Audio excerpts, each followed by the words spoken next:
Bismillahirrahmanirrahim. Assalamualaikum warahmatullahi wabarakatuh.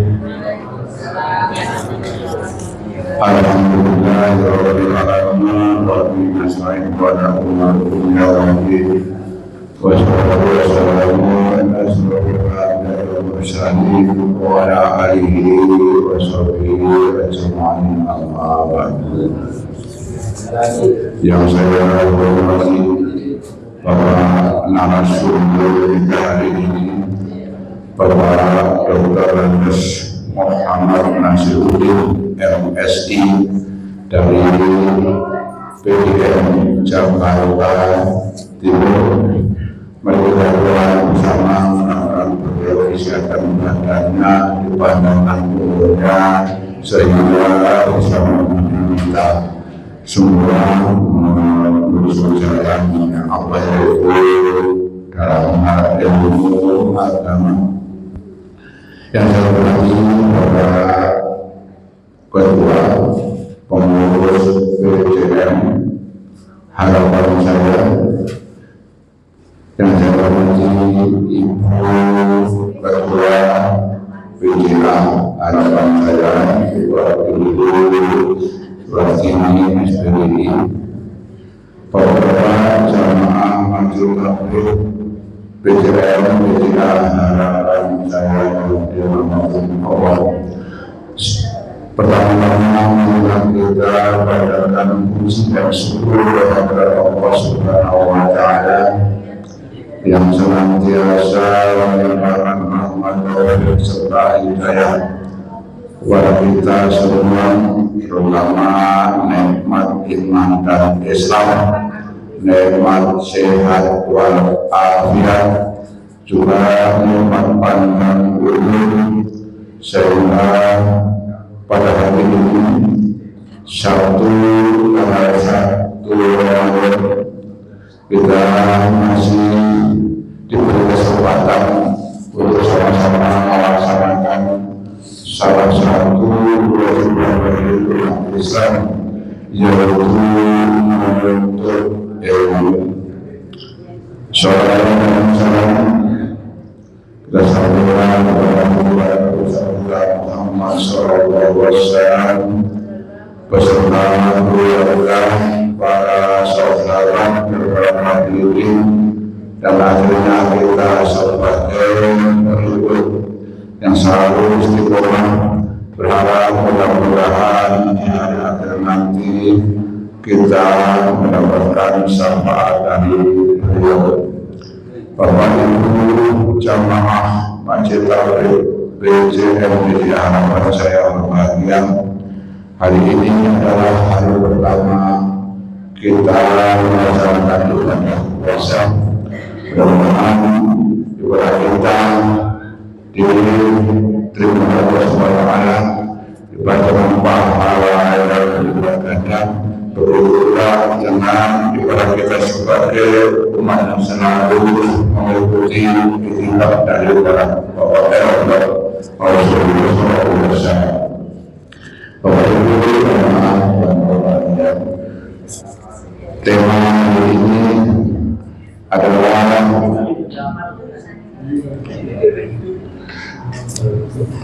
Ramadan membentuk pribadi Rasulullah,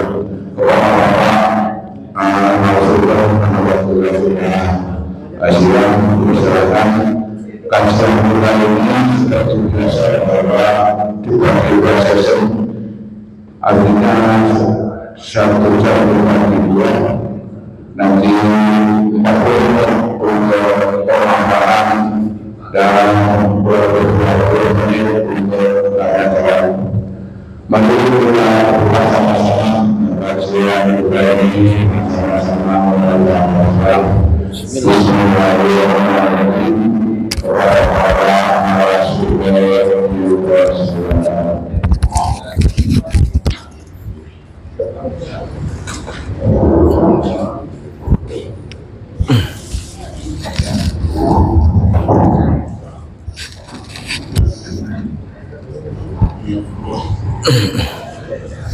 Bismillahirrahmanirrahim. Assalamualaikum warahmatullahi wabarakatuh.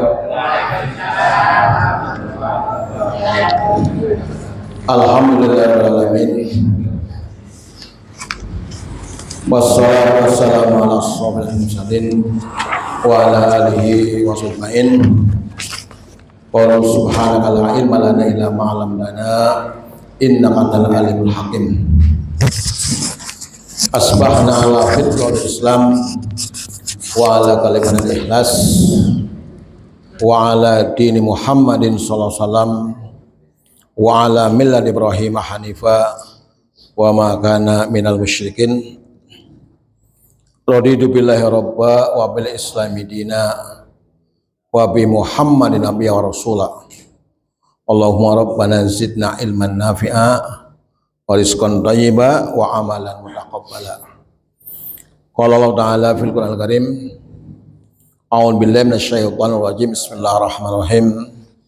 Wa amma man khafa maqama rabbih wa nahaa nafsa 'anil hawa fa innal jannata hiyal ma'wa.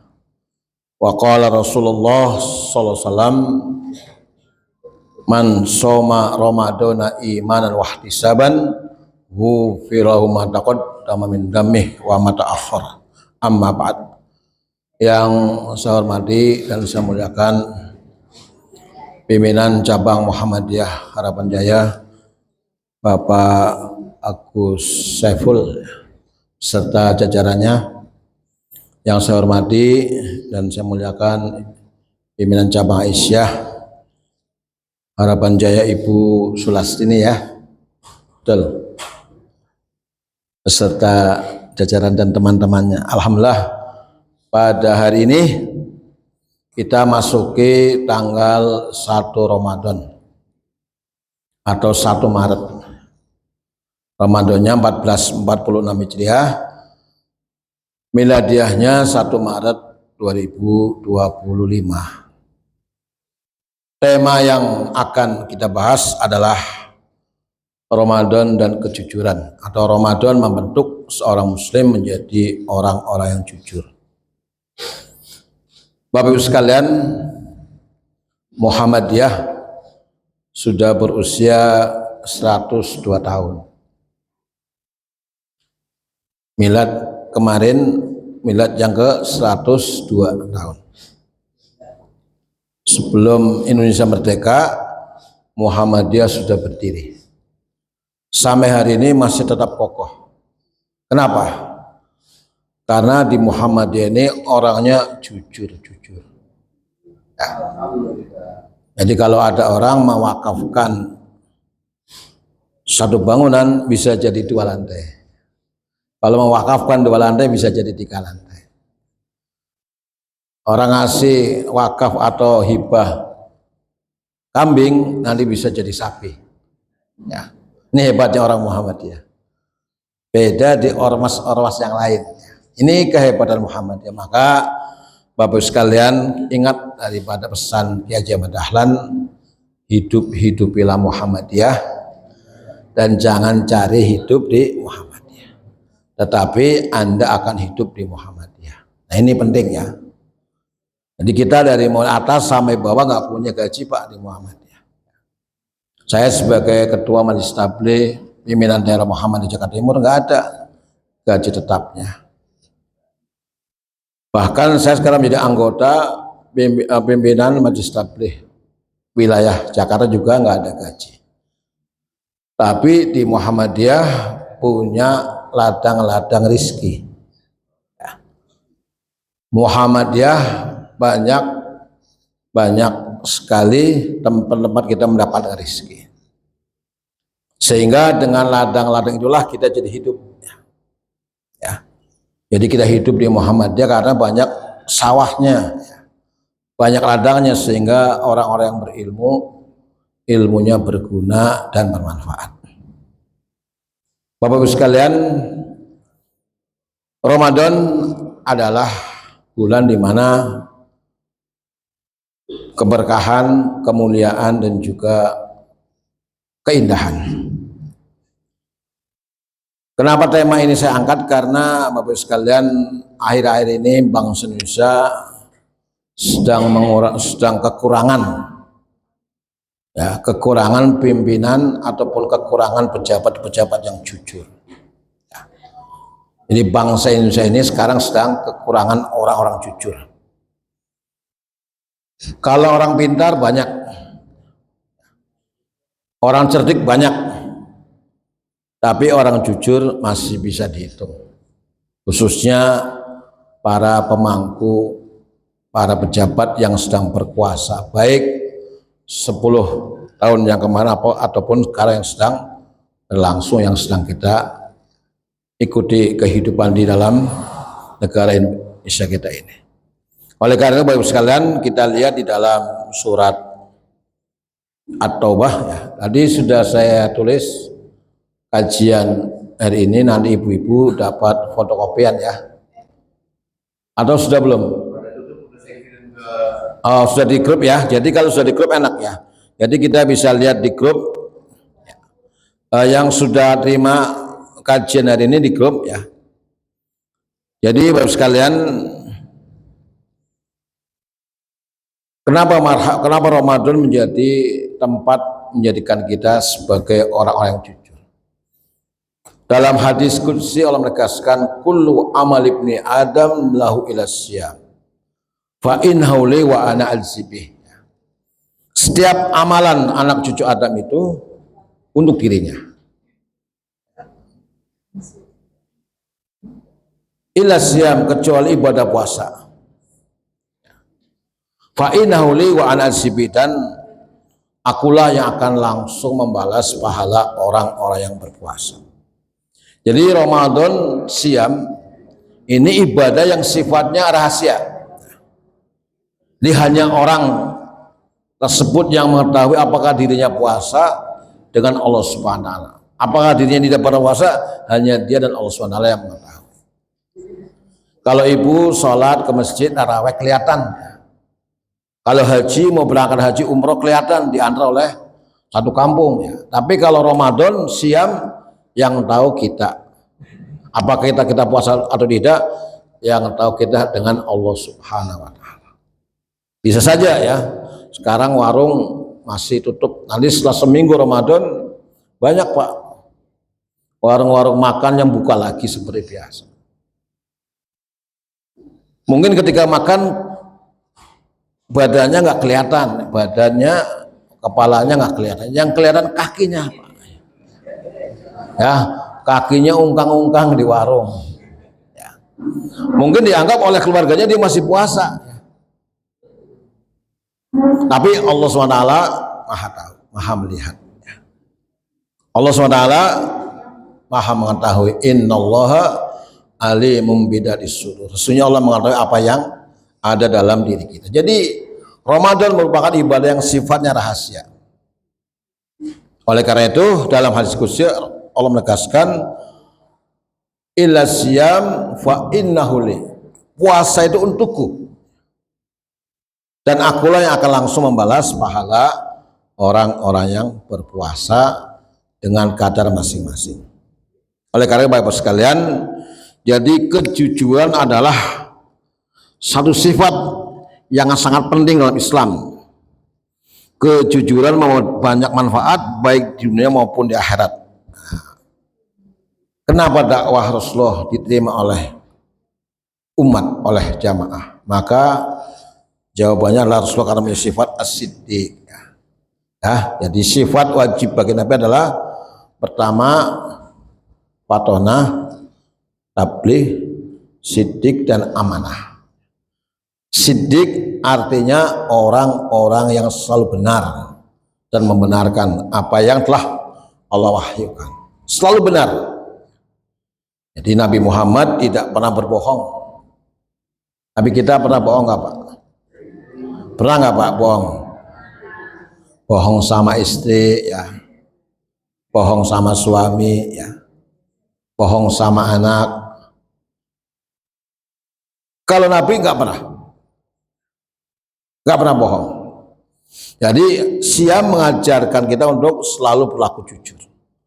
Ada sahabat Nabi yang mendapat gelar As-Siddiq, yaitu siapa? Abu Bakar As-Siddiq.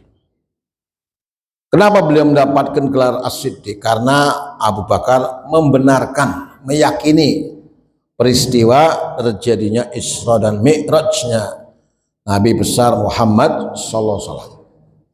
Bayangkan Ibu, dari Masjidil Haram ke Masjidil Aqsa, lalu naik Mi'raj ke langit ketujuh dalam waktu 1 malam. Ketika Nabi turun di Masjidil Haram, lalu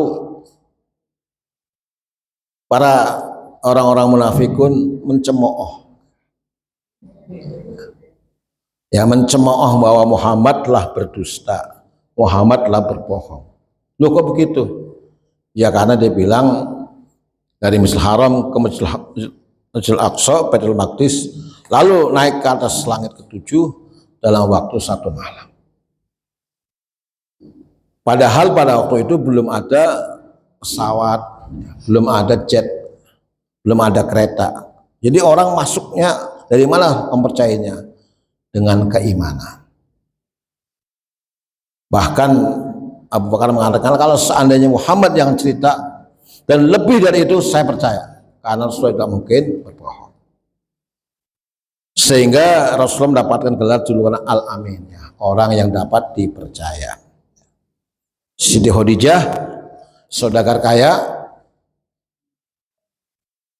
mempercayakan dagangan kepada Nabi Muhammad seluruhnya. Karena apa? Terkenal dengan kejujurannya. Jadi Bapak sekalian, ada beberapa manfaat kalau kita berlaku jujur. Jujur terhadap diri sendiri, jujur terhadap keluarga, jujur kepada masyarakat, dan jujur kepada semua yang ada di sekeliling kita. Jadi yang pertama adalah jujur meningkatkan kredibilitas, meningkatkan kualitas. Jadi kalau orang yang tidak jujur hidup di Muhammadiyah biasanya nggak betah. Jadi sekali lagi, orang yang nggak jujur itu kalau di Muhammadiyah dia nggak betah. Dia pengen kasak kusuk nyari tambahan. Padahal Bapak sekalian, di Muhammadiyah itu kita sudah mendapatkan jatah masing-masing. Jadi nggak usah cari tambahan. Kalau yang pas hasilnya kita ambil, tapi kalau yang bukan jangan. Nah ini Muhammadiyah. Jadi Muhammadiyah selalu mengedepankan kejujuran. Jadi sekali lagi, orang yang tidak jujur tidak akan betah hidup di Muhammadiyah. Nah ini penting catatannya. Jadi orang-orang Muhammad itu 99 atau 90% lah itu orang-orang jujur. Ada mungkin orang Muhammadiyah nggak jujur, tapi hanya sedikit.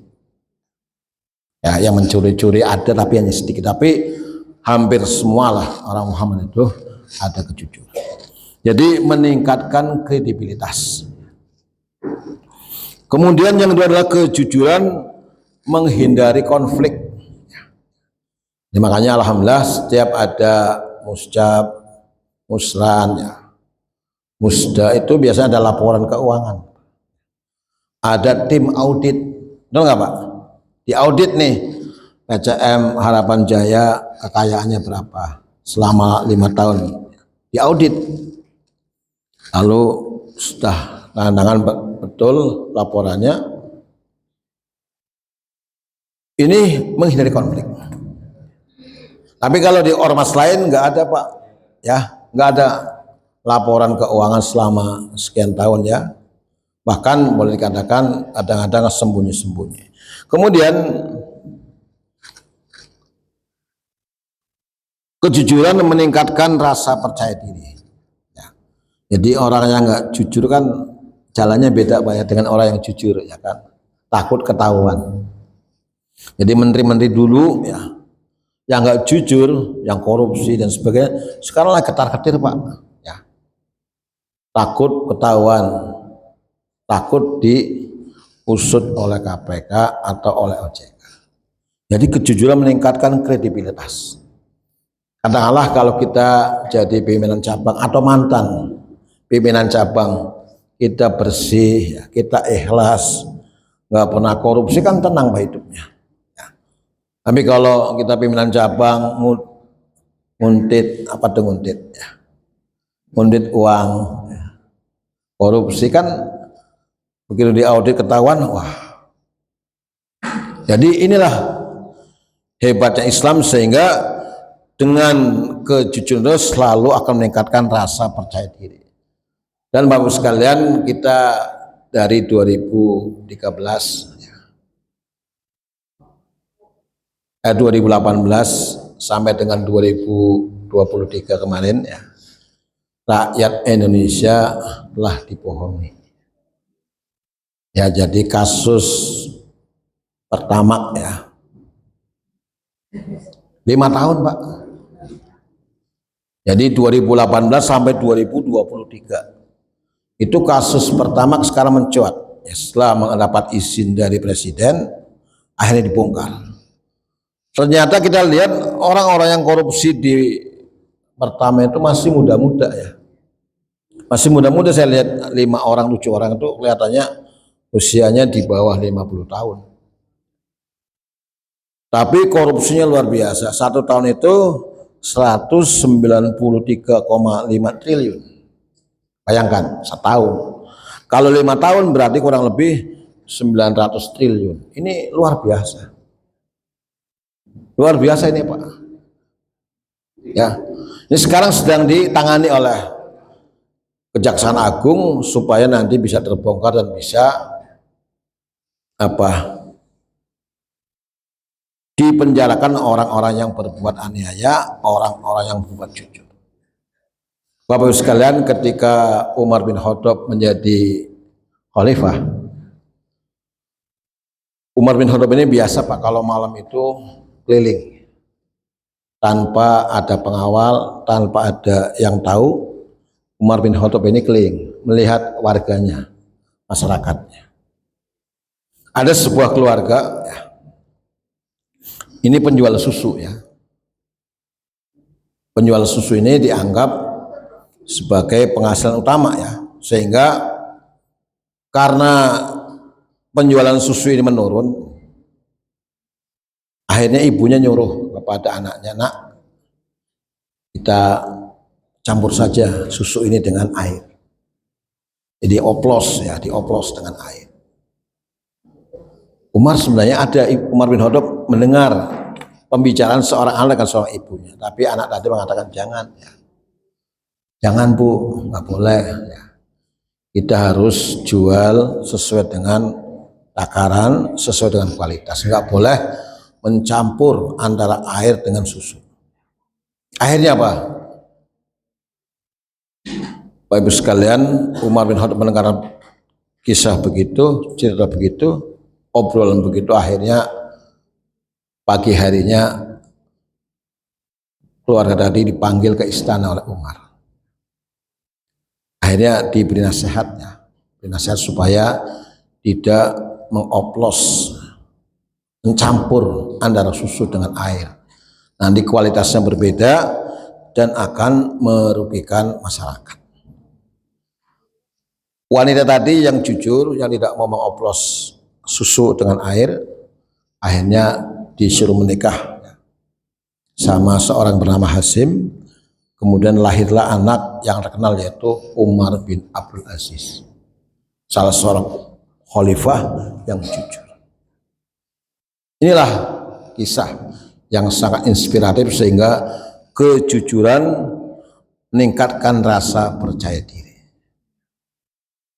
Dikisahkan pula Bapak Ibu sekalian, ketika ada seorang penggembala kambing ya, penggembala kambing di hutan belantara. Suatu ketika penggembala kambing ini berbohong, minta tolong kambing saya ada yang mau mengganggu, ada yang mau menerkam, yaitu serigala. Tolong, teriak-teriak kencang. Akhirnya apa? Masyarakat datang ya, ingin memberikan pertolongan. Nah, begitu masyarakat datang memberikan pertolongan, sang penggembala tadi ketawa-ketawa, Pak. Ya, ini dia cuma membohongi. Artinya dia hanya bohong kepada masyarakat, minta tolong, padahal tidak ada apa-apa. Akhirnya hari berlanjut, bulan berlanjut, suatu ketika kejadian lagi. Gembalanya diterkam oleh beberapa harimau ya, sampai mati dan minta tolong. Tolong, tapi masyarakat nggak mau datang lagi. Ya. Tidak mau memberikan pertolongan karena apa? Takut dibohongi lagi. Jadi orang kalau sudah bohong sekali, maka selama-lamanya umat tidak akan percaya. Tapi kita kemarin dibohongi selama 10 tahun, Pak. Ya, sekarang masih dieluk-elukan sebagai orang yang hebat, orang yang baik. Ya Allah, ini orang di mana hati nuraninya. Tapi kemarin sang mantan presiden sudah minta maaf kepada Bapak Ibu sekalian yang berkuasa selama 2 periode, minta maaf kepada rakyat sebelum menyerahkan kepemimpinan Presiden Republik Indonesia dari Jokowi ke Prabowo. Dia minta maaf kepada rakyat Indonesia. Nah, kira-kira ibu-ibu mau maafkan nggak, Bu? Ya, memaafkan nggak nih? Ya, mungkin secara pribadi kita memaafkan, cuman hukum tetap terus berjalan. Ya, secara pribadi ya kita memaafkan, namanya sesama manusia, tapi hukum harus ditegakkan. Ya, kasus KM 50, kasus IKN, macam-macam kasus kita minta diadili. Biarlah nanti yang memutuskan pengadilan. Kita rakyat minta keadilan, kejujuran, karena kejujuran penting. Di utangnya Indonesia cukup lumayan besar, ya. Kemudian juga banyak masalah-masalah besar harus diungkap. Nah, inilah kejujuran. Jadi fungsi dari kejujuran adalah meningkatkan rasa percaya diri. Kemudian manfaat kejujuran di akhirat adalah yang pertama akan senantiasa mendapat pahala ya. Mendapat pahala kita bisa lihat dalam surat At-Taubah ayat 119. Ya ayyuhalladzina amanu taqullaha wa kunu ma'as-shadiqin. Wahai orang beriman, bertakwalah kalian kepada Allah dan jadilah kalian orang-orang yang jujur. Jadi ibu sekalian, sekali lagi kejujuran membawa ketenangan. Di keluarga-keluarga yang suaminya korupsi, sekarang nggak tenang, Bu, ya. Istrinya, anaknya itu nggak tenang ya. Sekarang lagi ditahan di Salemba, tahanan kejaksaan, nggak tenang, Bu. Makanya ibu-ibu kalau suami pulang ke rumah bawa duit 5 miliar umpama. Ya. Tanya, Mas, ini uang dari mana? Jangan langsung diterima, Bu, ya. Tanya, Mas, ini uang dari mana kok tumben-tumbennya? Biasanya ngasih cuma 500.000, kok sekarang ngasih 5 miliar. Dari mana? Tanya, Bu, nggak apa-apa. Kalau seandainya bilang ini hasil korupsi, ibu tolak. Maaf, saya tidak mau tidur sama orang atau suami yang korupsi. Setuju kan, Ibu? Setuju kan nih? Kalau suaminya korupsi bilang saya tidak mau tidur sama suami yang korupsi. Ini kan contoh umpama ya. Umpama suami ibu bawa duit 5 miliar atau 5 triliun ya. Bawa. Ya namanya rezeki nomplok kan bisa aja ya. Tapi tolong tanya. Tidak salah kalau ibu bertanya kepada suami, Mas, ini uang dari mana? Ya. Tanya aja. Kalau halal, ayo kita makan bersama, kita gunakan bersama. Tapi kalau haram, no, nggak mau. Ya. Allah menegaskan dalam surat Al-Baqarah, ya ayyuhalladzina amanu kulu min thayyibati ma razaqnakum washkurulillah in kuntum iyyahu ta'budun. Nah, dilihat Al-Baqarah ayat 172 ya. Jadi Bapak sekalian, orang-orang yang jujur senantiasa akan mendapatkan pahala, kemudian hidupnya tenang. Ya. Hidupnya apa, Bu? Tenang. Ya.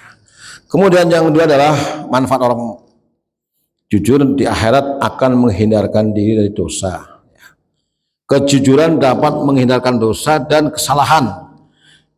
Dengan berbicara jujur, seorang dapat menghindari kesalahan dan dosa dan dapat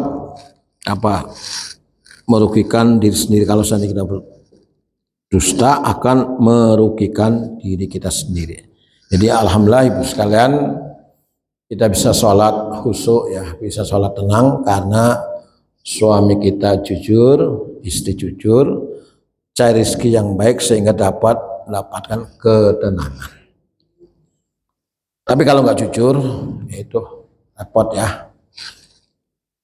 Kemudian yang ketiga adalah mendapatkan ampunan.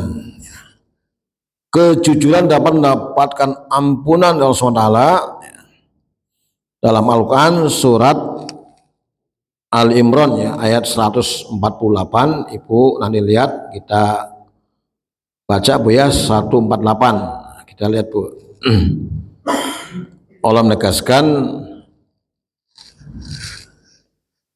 bahwa orang yang jujur fa'atahumullahu sawabad dunya wa husna sawabil akhirah wallahu yuhibbul muhsinin. Maka Allah akan memberikan mereka pahala di dunia dan akhirat yang baik ya. Dan Allah mencintai orang-orang yang berbuat kebaikan. Jadi ini adalah pahala bagi orang-orang yang berbuat jujur. Kemudian Bapak Ibu sekalian, kita sebagai seorang muslim sifat jujur harus melekat ya. Jadi ittaqillaha haitsuma kunta. Takutlah kalian pada Allah dimanapun kalian berada. Jadi kaum muslimin itu sebenarnya nggak usah pakai CCTV ya. Tapi sudah ada namanya waskat, yaitu pengawasan malaikat. Jadi tangan kanan kiri kita ada 2 malaikat. Ya kita lihat dalam surat Qaf ayat 18 dan 19 Allah menegaskan ma yalfidu min qaulin illa ladaihi raqibun atid. Tidak ada satu kata pun yang diucapkannya melainkan ada di sisinya malaikat pengawas yang selalu siap mencatat. Jadi ini Pak yang membuat kaum muslimin berlaku jujur karena selalu dalam pengawasan malaikat. Selalu ada 2 malaikat raqib dan malaikat atid. Jadi kalau raqib mencatat kebaikan Bapak Ibu sekalian, malaikat atid mencatat setiap orang yang berbuat kesalahan, kemaksiatan dan kedustaan. Kemudian wajat sakrul maut bil haq fa innaka ma kunta minhu tahid. Dan datanglah sakrul maut dengan sebenar-benarnya, itulah yang dahulu hendak kamu hindari. Jadi kejujuran Bapak sekalian itu akan membawa kita kepada ketenangan, dan ketika ajal menjemput kita, kita pun tenang. Jadi pernah saya menghadiri atau diundang ketika seseorang dalam keadaan sakratul maut ya, dalam keadaan koma menjelang ajalnya, yaitu dimasukkan ke ruangan khusus. Menurut penelitian oleh Ustadz Dr. Andes Haji Komarudin ya, sebagai Pinroh rumah sakit di Jakarta Timur, dari 1.000 orang yang meninggal, 1.000 orang meninggal dunia, itu yang dapat mengucapkan kalimat tauhid dengan benar itu hanya 70 orang dari 1.000 ya. Jadi dia pinroh di rumah sakit dengan Pak Zul, mungkin yang dulu Pak Komar, dia mengatakan penelitian, ternyata yang mengucapkan kalimat tauhid dengan benar, kalimat la ilaha illallah, itu hanya 70 orang dari 1.000 orang yang mati di rumah sakit Islam. Nah, ini di rumah sakit Islam Pak. Yang lainnya susah berat, apalagi yang masih merokok ya, ya. Itu berat ya. Ya karena saya langsung menyaksikan orang yang sedang sakaratul maut ya, kemudian dibacakan surah Ar-Rahman, ternyata berat Pak mengucapkan kalimat thayyibah itu. Nah ternyata orang ini dahulunya waktu hidup merokoknya kuat, sehingga nyawanya itu tersangkut di tenggorokan lama. Habis setelah ditalkinkan terus, akhirnya alhamdulillah dia bisa mengucapkan 2 kalimat syahadat. Jadi tolong yang masih merokok ya, ini kan bulan Ramadan nih, siang pagi nggak ngerokok aja susah, malamnya nggak usah merokok, udah lupakan saja.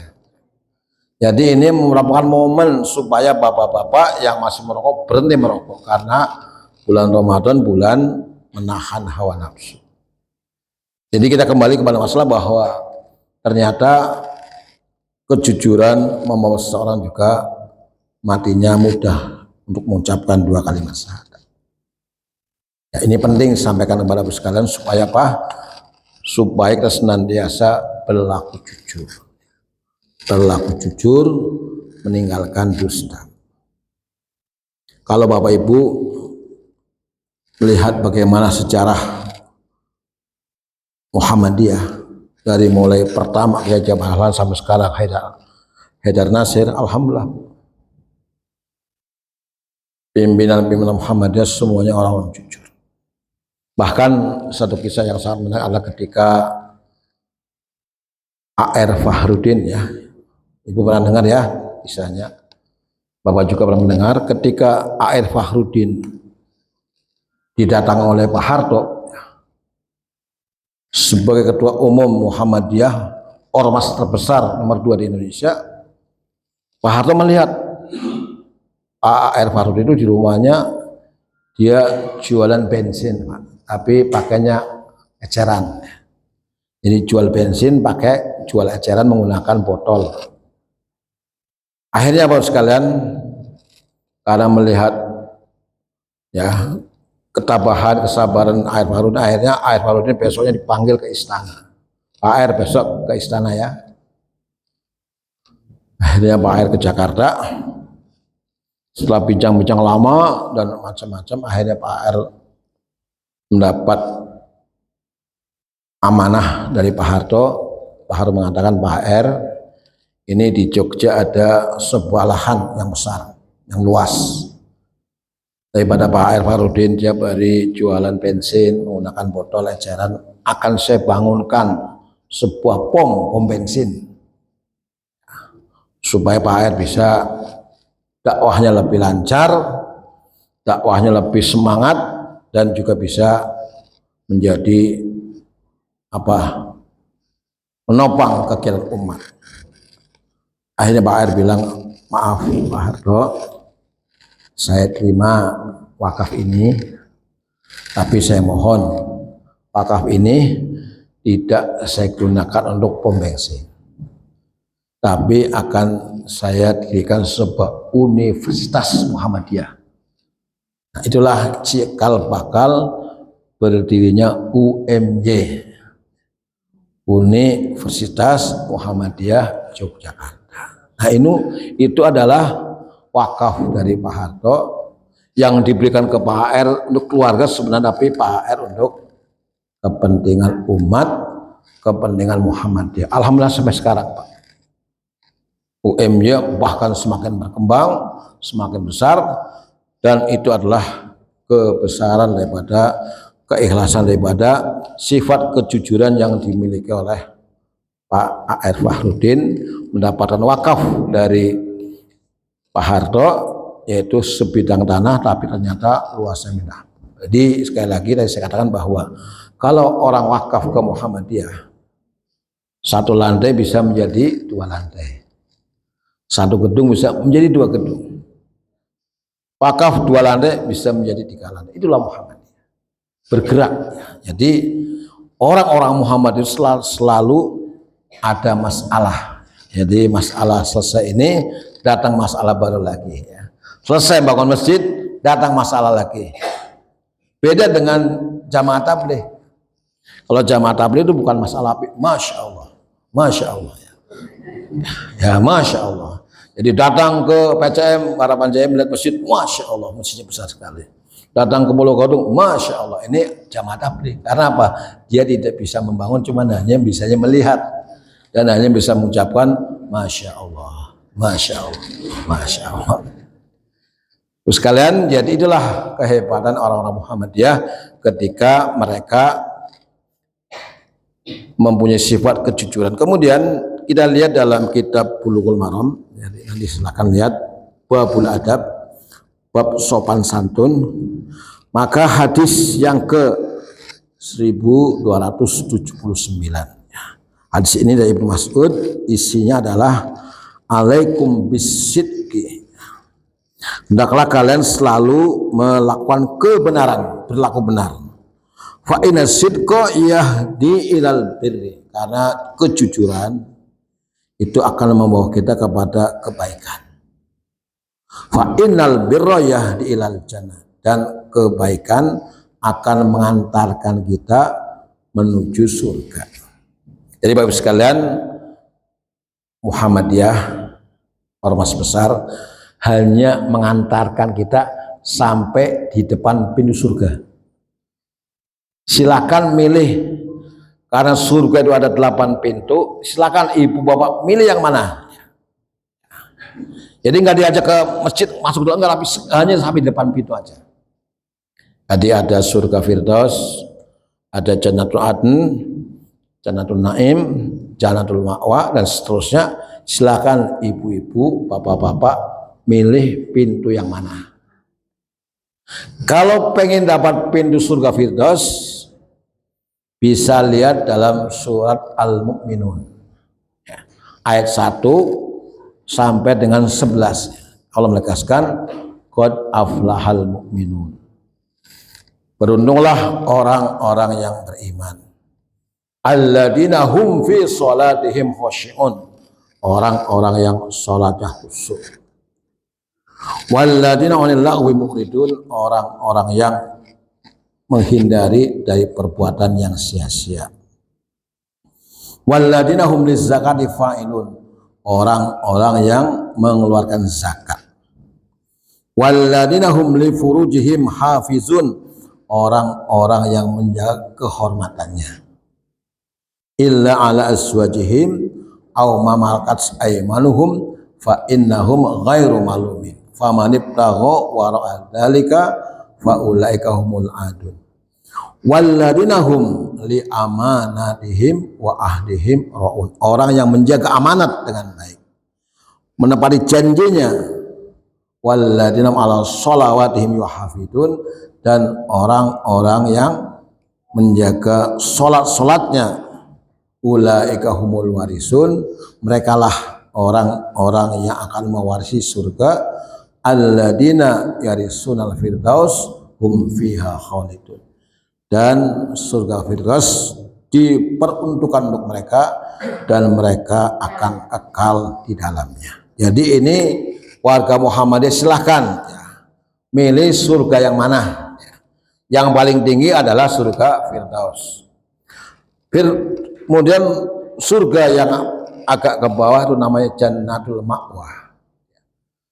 Dalam surah An-Nazi'at tadi disebutkan bahwa wa amma man khofa maqama rabbih wa nahal nafsa 'anil hawa fa innal jannata hiyal ma'wa. Adapun orang-orang yang takut akan siksaan Allah dan dia menjauhi larangan-larangannya, fa innal jannata hiyal ma'wa, maka tempat kembali mereka adalah surga ma'wa.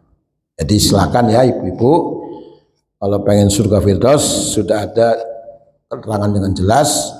Yang jelas orang beriman itu di dalam surat Al-Bayyinah ayat 7 menegaskan innal ladzina amanu wa aminus sholihat ulaika hum khairul bariyah jazaohum inna rabbihim jannatu adnin tajri min tahtihal anhar khalidina fiha abada radil anhum wardu'an dari kaliman khasyarubah. Ini dalam surah Al-Bayyinah ayat 7 dan ayat 8. Bapak sekalian, kemudian hadis ini dilanjutkan bahwa wa iyyakum wal kadiba, dan hindarilah sifat dusta, berbohong. Fa innal kadiba yahdi ilal fujur, karena bohong itu akan mengantarkan seseorang kepada kejahatan, kejelekan. Fa innal fujur yahdi ilan nar, dan kebohongan, kedustaan akan mengantarkan seseorang kepada neraka. Oleh karena itu Rasul menegaskan bahwa wa ma yazau rajulu yukadziba, hendaklah kalian semua meninggalkan perbuatan dusta itu, dan jangan sampai kita terkenal sebagai orang-orang yang dusta. Bapak-Ibu sekalian, kita dulu pernah kenal polisi ya, namanya Hugeng. Benar Pak? Hugeng ya, itu terkenal polisi yang paling jujur. Ya, Hugeng ini yang menemukan helm. Jadi Bapak Ibu kalau naik motor pakai helm, itu karya daripada Hugeng. Kemudian ada Jaksa Agung yang paling jujur, namanya Baharudin Lopa. Ya. Jenderal yang paling jujur namanya Muhammad Yusuf. Ya. Kemudian Menteri Keuangan yang paling jujur Mr. Clean Mar'i Muhammad. Ya, Mar'i Muhammad. Pernah dengar apa? Itu orang-orang jujur. Ya. Jadi tetaplah kita menjadi orang yang jujur. Sebab sekali kita berdusta, pasti akan dusta akan berkelanjutan. Betul nggak Pak? Betul nggak? Berbohong sekali pasti akan ada bohong-bohong berikutnya. Ya, tapi ada orang yang boleh berbohong. Yang pertama, 3 orang yang boleh berbohong. Yang pertama adalah dalam strategi perang boleh berbohong. Yang kedua adalah untuk menyelamatkan jiwa seseorang. Ada orang ngejar-ngejar bawa golok membunuh si A, tapi kita bilang oh nggak lewat sini, oh nggak ada, itu boleh. Ada yang ketiga adalah bohong seorang suami kepada istrinya demi kebaikan. Ya, jadi kalau mohon maaf Pak, kalau suami itu punya istri lebih dari 1, biasanya itu bohong, betul nggak Pak? Betul nggak Pak? Banyak bohongnya, betul nggak Pak? Jadi suami istrinya lebih dari 1, banyak bohongnya, tapi boleh demi kebaikan.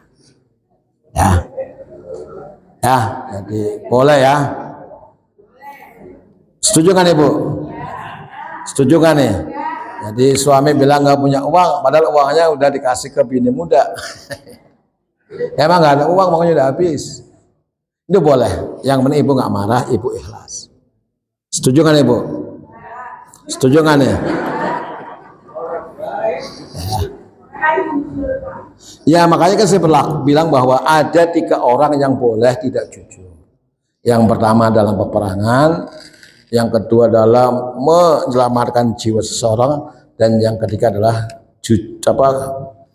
ketidakjujuran seorang suami kepada istrinya tapi demi kebaikan. Contoh umpama Ibu masak sayur asem ya, keasinan, asin banget. Saya bilang, mah ini masakan mama enak sekali, makanan mama enak sekali, sehingga papa ini makan sampai nambah, padahal asin banget tuh. Itu boleh Bu ya, boleh ya. Jadi setuju nggak Bu? Kalau seandainya nggak setuju, tolong dimaafkan. Karena dalam berumah tangga, ketika seorang suami punya istri lebih dari 1, lebih mudah meminta maaf daripada meminta izin. Ya, betul nggak nih? Lebih mudah minta maaf daripada minta izin sama istri, karena nggak bakalan dikasih. Ya, setuju nggak nih? Ya, jadi kalau suami Ibu bohong, maafin Bu, ini bulan puasa ya. Mudah-mudahan tidak terulang kembali. Ya, sekali lagi kalau suami ibu salah, bohong, dusta sama ibu, tolong dimaafkan. Jangan terdengar kata tiada maaf bagimu. Ya. Sekali lagi, jangan terdengar kata-kata tiada maaf bagimu. Ya. Karena apa? Laki-laki beda dengan perempuan Bu ya. Ya, kalau laki-laki ditinggal mati istrinya 3 hari udah nyari Bu, 3 hari. Tapi kalau istri ditinggal suami tahunan dia nggak mikir lagi, nggak pengen lagi. Ini beda ya. Jadi mohon dimaafin Bu ya. Jadi ibu tolong jangan marah karena surga bagi seorang istri berada di bawah telapak kaki suami. Ya. Sekali lagi, surga bagi seorang istri ada di bawah telapak kaki suami. Suami yang soleh, suami yang jujur, suami yang baik, suami yang duitnya banyak. Ya. Tapi kalau sudah pensiun nggak punya duit, ya sabar. Nanti ketemu lagi di surga. Yang penting ibu tolong jangan marah sama suami. Seorang istri tidak boleh suaranya lebih kencang daripada suara suaminya. Ya. Jadi nggak boleh bentak-bentak, nggak boleh nyuruh-nyuruh, nggak boleh marah-marah. Sabar. Ya, kalau suaminya pulang terlambat, sabar. Kalau suami nggak punya uang, sabar. Ya. Kalau suami banyak uang, bersyukur. Ya. Setuju kan Ibu? Jadi itu ya, jadi ibu-ibu sekalian, kejujuran sangat penting dalam Islam dan dusta harus kita hindari. Kemudian untuk supaya ibu-ibu, bapak-bapak sekalian bisa menjadi orang jujur, terkenal kejujurannya, terkenal kebaikannya, maka kita bisa melihat doa Nabi Ibrahim. Jadi Nabi Ibrahim istrinya juga banyak Bu ya, ada Siti Sarah, ada Siti Hajar, betul nggak Bu? Ada, tapi nggak pernah marah istrinya ya, karena Nabi Ibrahim berdoa dengan doa. Silakan dari mulai ini ada 4 atau 5 doa yang diajarkan Nabi Ibrahim supaya di dalam rumah tangga itu dihiasi oleh sifat-sifat kejujuran. Yang pertama adalah Robbi habli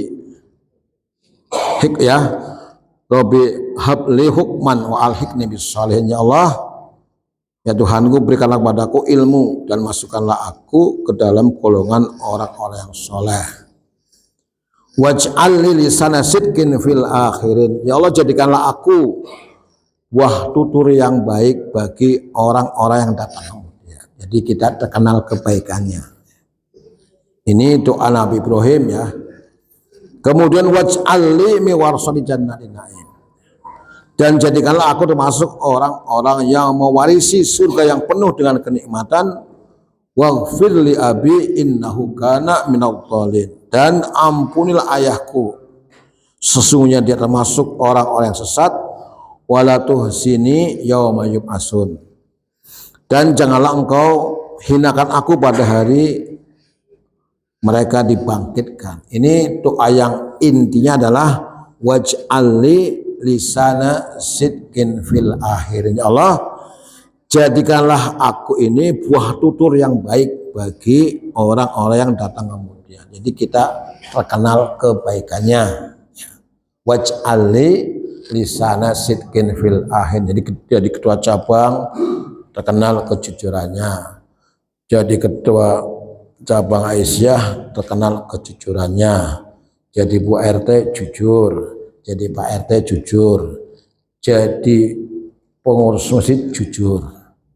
Saya ingatkan bagi pengurus masjid, kalau yang suka ngutil nih, ngutil itu artinya ngambil uang. Ketika ngitung kotak amal ya, dia masukin ke kantong belakang atau kantong 100.000, itu penyakitnya menaun Pak. Penyakitnya menaun, nggak sembuh-sembuh. Dicari obatnya nggak ada. Jadi kalau orang suka ngutil buat masjid, uang masjid ya, atau uang ormas itu penyakitnya menaun, nggak hilang-hilang, susah nyari obatnya. Maka hati-hati. Maka Islam mengajarkan kejujuran supaya kita ini menjadi orang-orang yang selamat di dunia dan selamat di akhirat. Kemudian sekalian sebagai kajian tafsirnya makanya panjang sekali, yaitu surat An-Najm ya. Rasulullah menegaskan bahwa wan najmi idha hawa ma dhalla sahibukum wa ma ghawa wa ma yantiqu anil hawa in huwa illa wahyu yuha. Jadi apa yang diucapkan oleh Nabi itu bukan dusta, bukan mengikuti hawa nafsu, tapi mengikuti wahyu yang diwahyukan Allah kepada Rasulullah SAW. Al-Quran yang 30 juz, 124 surat dan sekian ayat itu semua wahyu, bukan bikinan Muhammad, bukan kedustaan Muhammad. Jadi wa ma yantiqu anil hawa in huwa illa wahyu yuha. Kemudian bagi ibu sekalian yang punya anak ya, sedang kos di luar kota atau punya anak sedang di pondok pesantren, punya cucu di pondok pesantren, supaya betah, supaya jadi orang baik, supaya orang itu kasihan tidak dibully, maka ini pun ada doa yang diajarkan Nabi Ibrahim, yaitu ayat 37 surat Al-Hajj. Jadi silakan Bapak Ibu sekalian lihat Al-Hajj, surat Ibrahim ya, bukan surat yang ke-16, bukan. Surat Ibrahim ayat 137. Ini doa untuk anak-anak yang sedang di luar kota ya. Kita punya anak, punya cucu yang sedang kos kuliah di luar negeri atau dalam negeri atau sedang di pondok, maka doa yang diajarkan Nabi adalah Rabbana inni askantu min dzurriyyati biwadin ghairi dzar'in inda baitikal muharram Rabbana liyuqimus shalah faj'al af'idata minan nasi tahwi ilaihim warzuqhum minas samarat la'allahum yashkurun. Ya Allah ya Tuhan kami, sesungguhnya aku telah menempatkan sebagian keturunanku di lembah yang tidak mempunyai tanam-tanaman di dekat rumah Engkau yaitu Baitullah yang dihormati. Ya Allah, yang demikian agar mereka melaksanakan sholat dan jadikanlah hati sebagian manusia cenderung kasihan kepada mereka dan berikanlah kepada mereka rizki buah-buahan, mudah-mudahan mereka bersyukur. Jadi kisah dalam ayat ini adalah ketika Nabi Ibrahim, Siti Hajar dan Ismail ditaruh di dekat Masjid Baitullah. Nabi Ibrahim naruh di sini karena Nabi Ibrahim punya tugas harus datang kepada keluarga yang lain, yaitu keluarga Siti Sarah. Sementara Ismail masih terlalu kecil, baru beberapa hari lahir. Di tempat itu tempat tandus, tidak ada satupun tanam-tanaman, bahkan sumber mata air pun tidak ada. Tapi Ibrahim karena perintah Allah harus pergi datang kepada keluarga Siti Sarah, akhirnya Nabi Ibrahim menaruh Siti Hajar, sudah kamu di sini saja, kamu dan Ismail di sini saja, ayah mau pergi ke Palestina untuk bertemu dengan keluarga yang lain, yaitu Siti Sarah. Pada waktu itu apa yang terjadi? Ismail dan Siti Hajar berada di kesunyian dan tempat yang sangat panas, tidak ada satupun makanan minuman. Namun Allah SWT ketika Ismail menangis karena haus dan lapar, akhirnya Ismail menghentakkan kakinya, kemudian keluarlah air Zam-Zam. Air Zam-Zam itulah yang menjadi tempat sentralnya orang mencari minuman. Pada waktu itu nggak ada tempat lain, Pak. Jadi kalau ada saudagar-saudagar Sam lewat situ mampir. Karena Siti Hajar tidak punya makanan, tidak punya bahan makanan, maka air zam-zam itu ditukar. Jadi kalau ada orang mau beli, sudah tukar saja dengan makanan. Siti Hajar memberikan minuman, kemudian mereka yang datang memberikan makanan atau buah-buah. Dan yang paling penting adalah dahwi ilahi. Ya Allah, mudah-mudahan mereka kasihan kepada Ismail, sehingga Ismail tidak disakiti, tidak dibuli, dan tidak dibunuh. Jadi ketika anak kita sedang kos di luar sana, di luar kota, jauh dari orang tua, maka kita berharap orang-orang yang ada di sekeliling anak-anak kita juga kasihan sama anak kita. Anak kita nggak dibuli, nggak disakiti, nggak diganggu, tapi kasihan. Nah ini doa. Jadi tolong ibu-ibu sekalian, pada hari ini Bapak Ibu sudah cukup dapat ilmu banyak, jadi tolong ini dibaca untuk supaya anak-anak kita bisa menjadi orang yang sukses di dunia dan sukses di akhirat. Nah inilah kajian kita hari ini Bapak sekalian, silakan nanti dibaca lebih jauh lagi, lebih panjang lagi tafsir surah An-Najm ini dari mulai ayat 1 sampai dengan ayat 4. Demikian, masih ada waktu kurang lebih antara 10 sampai 15 menit. Ibu Bapak diberi kesempatan untuk bertanya. Kalau bisa saya jawab, insya Allah jawab, tapi kalau nggak bisa nanti insya Allah akan dibalas atau dijawab pada kesempatannya akan datang. Terima kasih Pak.